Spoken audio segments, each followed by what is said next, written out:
Hello, ladies and gentlemen, and welcome to a discussion with Fusion Sport. The title of the topic, The Great Pivot, and it has been a great pivot this year within the sporting industry, and we'll get to all those themes and more.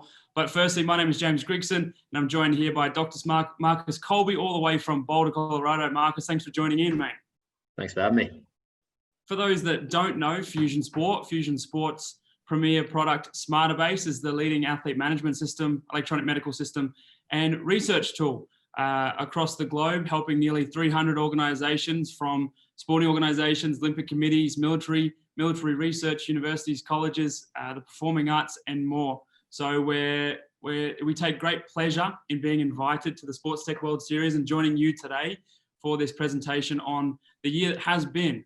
Marcus, the year that has been an absolute tumultuous time for the industry. The title of the talk is The Great Pivot, and that's exactly what our industry has done. And myself, being based here in Brisbane, Australia, and yourself over in Boulder, Colorado, we work with various clients across the sporting industry, and we've seen the ups and the downs, and we've kind of been in there with the organizations, yourself a little bit more than myself. So today I want to get straight into it. The themes that really have stood out to us, there's really four of them. The first one is the remote nature and the remote data collection culture that had to kick off. There's more data being collected in a remote environment. There's more onus on the athletes to be filling in certain self-reported questionnaires or doing their own training by themselves, which is very against what is normal. What have you seen over there? What are sort of some of the trends that you've seen in the States? Where have people lent to? What are more of the more important data sets that you've seen your clubs go, do we really need to start collecting this in a remote manner? Absolutely. No, I think it's been one of the themes of the year in terms of how we can train in this environment. And we've seen a lot of groups develop new systems and processes for delivering their program through their mobile applications. All of our athletes, operators are on their mobile, and we've seen that uptake. And that's been across AMS platforms like SmarterBase. It's been a really useful tool for delivering that program and getting instant feedback.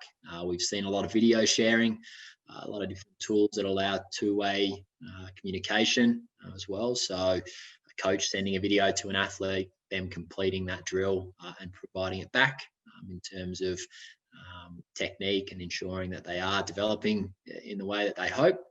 And we've also seen some really interesting themes off the back of kind of the conference calls and meetings that have been a necessity in this year. And we've seen a lot in terms of kind of confirming their understanding of those meetings with post-reflection surveys to really complement any of those calls. Obviously, the video sharing like we're doing right now was massive. Visual cues, checking in on people. That's been a really big theme in human performance, and it's been the way we've had to deliver our program a lot of the time.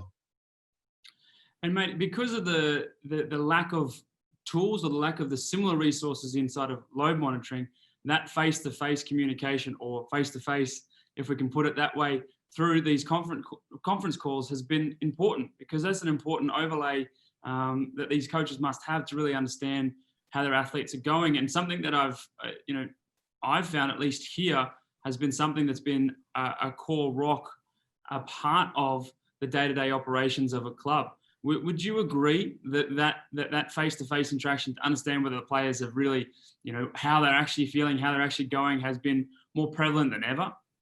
Absolutely. Yeah, I think even with our restarts and how we've seen kind of leagues get back, knowing how someone's feeling coming in, getting a feel for their tone, what their engagement levels as well, has been really critical in delivering a successful restart with these leagues. So it's been a useful tool and something that's complemented the data sets that we've collected in our platform, and even having teams subjectively logging how their team is progressing, what the vibe is like, has been another interesting kind of pivot this year.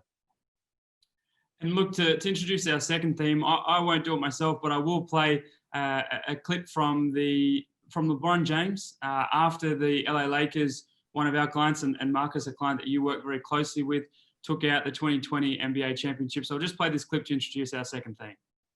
I put myself and my body and my mind in position to be available to my teammates. I've never missed a playoff game in my career, and the best thing you can do for your teammates is be available. And for me to be available to my teammates and put in the work, I just hope I make my guys proud, and that's all that matters to me. So look, one of the key things that we work with inside of the Smarter Base environment is athlete availability. And one of the pieces that LeBron was talking about there is something that we've heard from clients like the AIS and more specifically, and a lot of our clients down here is how can we have our athletes available for training and available for games? What do we need to do to get them up? What do we need to do to get them ready? And a lot of that really comes down to load monitoring in a lot of sense. And Marcus, obviously, your background and experience within your PhD studying the load monitoring effects and injury risk profiles inside of Australian football, obviously very qualified to converse on this topic. The stop-start nature of the season wreaked havoc on traditional load monitoring practices. What did you see clubs do and clubs pivot to? Yeah, absolutely. I think firstly, it's exciting to see someone of LeBron's kind of stature come forward and really emphasize that. It's obviously the best thing a player can do for their teammates. So in terms of what we've seen this year, the onus has been on the player. They've had to utilize these remote monitoring tools, and we've seen that uptake as we spoke to. In terms of what that looks like, it's via a mobile application, a strength and conditioning tool that allows them to feed back. Even doing that, the more specifics, let's take basketball as an example, the more specific on-court workouts that just couldn't be captured without potentially the high-performance team there to put a unit in, to put a RFID marker in, or be within facility that has a video capture system. That just wasn't possible during that period with the facilities shut down. So we started to see that trend back to the basics in terms of how we look at longitudinal load. We didn't have a rolling average necessarily out of this black box window. That was the downtime during the pandemic.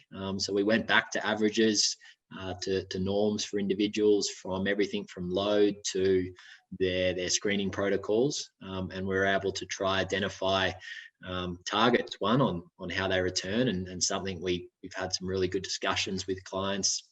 Take Greater Western Sydney, for example, and Simon Harrison, using those norms as your targets, and then it's going to have to be an educated risk to some stance once you do get them back in facility, and that's ties in with the visual cues and what we need to see there.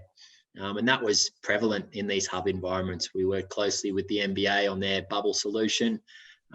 Players were used to spending a lot of time around their high performance staff, but they spent every minute of the day pretty much, unless they were sleeping, with their high performance team. So that allowed, a lot of players were adopting different devices in this off-season period or pandemic period, I guess.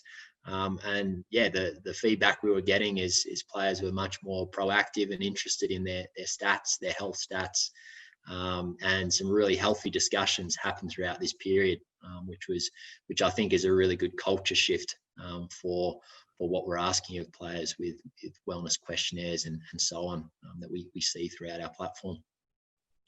And Marcus, you speak about a technology flurry, so to speak, where there were a large uptakes of different softwares, whether it be a club or an organization having to streamline their processes and try to bring it into one, or you had clubs sort of adopting more softwares than they ever have to keep up with the remote monitoring. There was a lot in the illness space. We just spoke about injury and load monitoring, but there was a hell of a lot in the illness space. You know, you saw Aura comes to mind as a really big consumer product that seemed to be almost everywhere inside of the pandemic. But there was this flurry of development to try to come up with, a illness risk profile, almost in tune with your research inside of injury. Talk to me what you saw with the teams over in the States, where it was really good to see an onus on health, actual health, not getting sick, at least from my personal perspective. But what did you see inside of the clubs and the sporting organisations when it came to illness risk? Yeah, absolutely. And like you said, there was a flurry this year. There was a number of consumer devices that came out. We saw some really good basic things happen as well that we're able to capture data on as well that feeds into our system. So we saw things like the Apple Watch suggesting that you wash your hands if the accelerometer said you hadn't been active for a certain point in time. So we saw some exciting developments there. We saw, obviously, like you mentioned, the uptake of wearable devices to track sleep, heart rate variability, temperature to a certain extent. So devices such as Aura, Whoop, fatigue signs, and they were getting league-wide deals as well, which was kind of unheard of, I guess, with the various leagues and players associations. So with that came the promise of potential illness metrics, which I think in anyone that's kind of gone down the rabbit hole of looking at injury and the factors that associate with that, I think illness is just as complicated of a beast. So we did see these illness metrics come through, which is an exciting kind of pave in terms of the health side of things and what we're trying to push. But I guess in isolation, we weren't getting as promising results as we'd kind of hoped. So teams were bringing those devices in. It's definitely good, even as a culture shift, to really highlight health as a focus. But the combination of those wearable devices, subjective questionnaires that were completed in the app, in the NBA bubble situation in particular, and then most importantly, I think the medical assessments. We have a number of very qualified doctors and professionals in all these organizations that can provide the advice that really will determine the illness risk or state of someone. So we saw that across the board, and obviously with the rigorous testing protocols for illness here in the US. So some really interesting developments there, and where we saw that eventuate, I guess, was the penultimate of kind of access control and really specific, I guess, insights into whether someone has to isolate or move around. I'll speak again to the NBA bubble situation, which was critical in the restart of their league and ensuring they had zero COVID cases across the 100-odd days that they were in this bubble environment. And look, mate, that's a great transition. The bubble was, or at least when I say the bubble, I feel like from my perspective, every week someone was coming to us with, okay, we need a bubble solution. And there was a number of different things that they meant at different times. But just to speak to some of the media pieces that came out, which sort of dove deep and on the amount of different data sets that were being collected inside of the NBA bubble, which you work closely on, it was very multifactorial. And I think it was something that, you know, the NBA saw quite early, that they needed to have all those influences in the one place. There sort of wasn't going to be a silver bullet to this. There needed to be, obviously, the COVID test itself, some of the wearables to look at heart rate variability and some of those, I guess, testing or being tested metrics to sort of understand the influences, and really sort of using our system as an access control or health passport, as it was coined during that time. But just from my perspective, you know, like I alluded to, there was bubbles happening across the globe. Obviously something more complicated happening in Orlando, but even down here, if we think back to our first iteration of a bubble or a COVID solution, was just the Queensland Rugby League and the AIS, just using it for symptom check-ins and have you been traveling the last 14 days? Remember, this was before everyone had to come home. So it was quite simple and it was quite basic, but not really just a commentary on it all. It has been a challenging process for it all. You being in the thick of it in the NBA, we have some projects down here that we're soon to be announcing, which are really exciting. There's varying degrees, and we certainly had to keep up with it. We can't imagine the people inside of the organizations that have to set these protocols and be in the thick of it themselves. So it certainly has been an up-down year with respect to the injury flags. And we've spoken a lot about data, mate. We've spoken a lot about data, the injury wearables, the remote monitoring systems. Probably the biggest key theme that I've seen, at least down here, has been clients saying, okay, how do we automate this? You have more data than you ever have, or you have if you don't have more data than you ever have, more of an onus or a pressure on that data, because you have so many different people inside the organization looking at it. For the first time ever in some clubs environments, the head coach is logging into an AMS, or certain coaches are becoming more and more interested in this sort of monitoring data. The onus on the people that are trying to put that together for that system to now be as streamlined as it can be and as user-friendly as it can be, and for us, when we're developing it to be so, has been a massive theme that I've seen. What have you seen over in the US with respect to automating of that data? Yeah, I think as we kind of spoke to before, the time is of the essence at the moment, especially in such a fast-moving pandemic, and with leagues restarting for the entertainment industry. And when we think about our military groups, they never stop for their kind of roles in society. So we've seen, the need for automation down to the second. Like it needs to be quick, and it needs to get to the right people. And it also needs to be two-way as well. We can't just send data out to practitioners to inform that there has been an adverse scenario. That needs to get back to that person. And in the current example, it might be they need to isolate immediately. Or avoid contact with people immediately. So that's been critical in the way our system's implemented. We worked obviously with the NBA bubble and a number of different data feeds from the testing information, the daily testing, the COVID questionnaires that were rolled out as well. And that provided instantaneous access control. And we're seeing that across all of our organizations now to run a really tight ship in terms of safely returning their athletes and operators back to their facilities.